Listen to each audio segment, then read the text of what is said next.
महाराष्ट्र आणि कर्नाटक सीमेवर स्थित असलेला आणि पाणी प्रश्नावरून बहुचर्चित राहिलेला सांगली जिल्ह्यातील एक मतदारसंघ म्हणजे जत विधानसभा मतदारसंघ।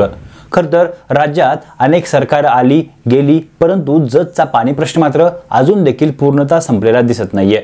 सततचा दुष्काळ, उपलब्ध नसलेला रोजगार आणि सीमावाद यामुळे हा मतदारसंघ विकासाच्या बाबतीत कुठेतरी मागे पडल्याचं आपल्याला दिसून येतं। अशातच झालेल्या लोकसभा निवडणुकीचे कल आणि मिळालेल्या मतांची संख्या पाहता यंदा जत विधानसभा मतदारसंघामध्ये परिवर्तन होण्याची शक्यता वर्तवली जात आहे आणि ही काँग्रेससाठी एक धोक्याची घंटा आहे। याच पार्श्वभूमीवर भारतीय जनता पार्टी यावेळी जतमधून नवीन आखणी करताना दिसत आहे। खरं तर या मतदारसंघाचे भारतीय जनता पार्टीचे माजी आमदार विलासराव जगताप यांनी लोकसभा निवडणुकीदरम्यानच भारतीय जनता पार्टीला राम ठोकला आहे। त्यामुळे भाजपा यंदा जतमधून तगड्या अशा चेहऱ्याच्या शोधात आहे आणि त्यामुळे पर्यायाने भारतीय जनता पार्टीचे सध्याचे विधान परिषदेचे आमदार गोपीचंद पडळकर यांचं नाव हे सध्या जतसाठी भाजपाकडून सर्वाधिक चर्चेत असल्याचं पाहायला मिळतंय। त्याच निमित्ताने जत विधानसभा मतदारसंघाची सध्याची राजकीय गणिते नेमकी काय आहेत याचा आढावा आपण या व्हिडिओच्या माध्यमातून घेण्याचा प्रयत्न करणार आहोत। नमस्कार, मी किरण आणि आपल्या सर्वांचं छापाकाटा या यूट्यूब चॅनलवरती हार्दिक स्वागत। खरं तर सध्याच्या घडीला जत विधानसभा मतदारसंघावरती काँग्रेसचं वर्चस्व आहे। गत विधानसभा निवडणुकीत या मतदारसंघातून काँग्रेस पक्षाचे विक्रमसिंह सावंत हे विधानसभेवर निवडून गेले होते, परंतु पुढे झालेल्या जिल्हा बँकेच्या निवडणुकीत त्यांना पराभव पाहावा लागला।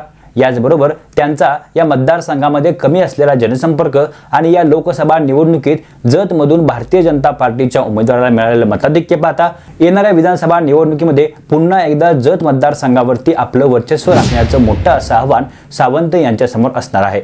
संपूर्ण सांगली लोकसभा मतदारसंघामध्ये एकमेव जत विधानसभा मतदारसंघातून भारतीय जनता पार्टीच्या संजय काका पाटील यांना जवळपास 6000 पेक्षा जास्त मताधिक्य मिळालं आहे। विशेष म्हणजे या मतदारसंघाचे विद्यमान आमदार विक्रम सावंत आणि माजी आमदार विलासराव जगताप हे दोघेही अपक्ष उमेदवार असलेल्या विशाल पाटील यांच्या पाठीशी खंबीरपणे उभे असल्याचं दिसून आलं। परंतु या दोन्ही आजी माजी आमदारांच्या मतांची गोळाबेरीज ही मात्र विशाल पाटलांना जतमधून आघाडी देऊ शकली नाही। त्यामुळेच कुठेतरी जत विधानसभा मतदारसंघातून काँग्रेसचं गणित बिघडल्याचं दिसून येत आहे। अशातच याच आलेल्या संधीचा फायदा घेत काँग्रेसला जोरदार अशी टक्कर देईल अशा उमेदवाराच्या शोधात भारतीय जनता पार्टी आहे आणि जतमधील एकूण राजकीय आणि जातीय समीकरणे पाहता कुठेतरी भारतीय जनता पार्टी यंदा आमदार गोपीचंद पडळकर यांना जतमधून संधी देऊ पाहत आहे। खरं तर गोपीचंद पडळकर यांनी देखील त्या निमित्ताने जत विधानसभा मतदारसंघामध्ये आपला संपर्क वाढवला आहे आणि गावोगावी त्यांनी बैठका देखील घ्यायला सुरुवात केली आहे। तसं पाहायला गेलं तर गोपीचंद पडळकर हे जत मतदारसंघाला लागून असलेल्या आटपाडी तालुक्यातील रहिवासी आहेत। त्यामुळे कुठेतरी बाहेरील आयात उमेदवार म्हणून त्यांना जतमधील स्थानिक नेत्यांकडून विरोध होत असल्याचं पाहायला मिळत आहे। जत विधानसभा मतदारसंघातून यंदाच्या विधानसभा निवडणुकीत स्थानिक नेत्यांना संधी देण्यात यावी असा येथील स्थानिक भाजप नेत्यांचा सूर आहे। त्याच निमित्ताने यंदाच्या विधानसभा निवडणुकीत जत मतदारसंघातून भारतीय जनता पार्टीकडून निवडणूक लढण्यासाठी अनेक इच्छुक गुडघ्याला बाशिंग बांधून बसल्याचं दिसून येत आहे।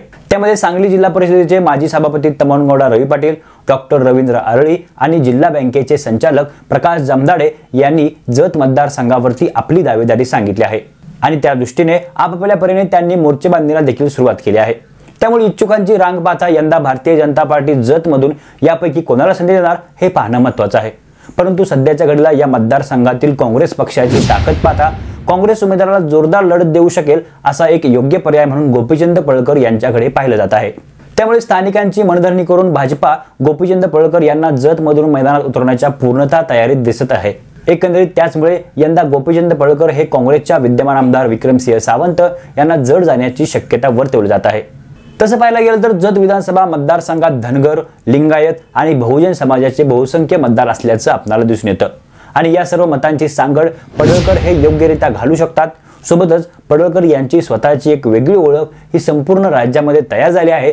त्याचा फायदा देखील यंदाच्या विधानसभा निवडणुकीत त्यांना या जत मतदारसंघातून होण्याची शक्यता दिसून येत आहे।